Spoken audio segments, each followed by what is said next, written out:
کا پینا بھی حرام کی چیز ہے، اس کی خوراک بھی حرام کی کمائی ہے، حرام کمائی سے وہ کھاتا ہے، حرام چیزیں کھاتا ہے، حرام مشروبات کو پیتا ہے، حرام کمائی سے پیتا ہے، ملبس وہ حرام، اس کے جسم پر جو لباس ہے وہ بھی حرام کی کمائی کا ہے۔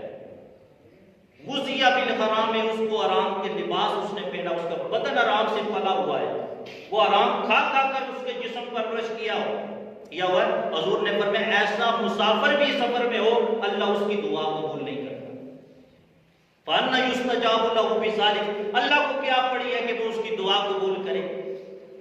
جس کی زندگی کا اوڑھنا بچھونا وہ اس کا جو ہے وہ حرام کی کمائیوں کے ساتھ جڑا ہوا ہو، حضور نے فرمایا ایسے مسافر کی اللہ دعا قبول نہیں کرتا۔ آپ یہ بات ذہن نشین کریں، اور کہنے کا مطلب یہ ہے کہ ہمارا جو اسلام ہے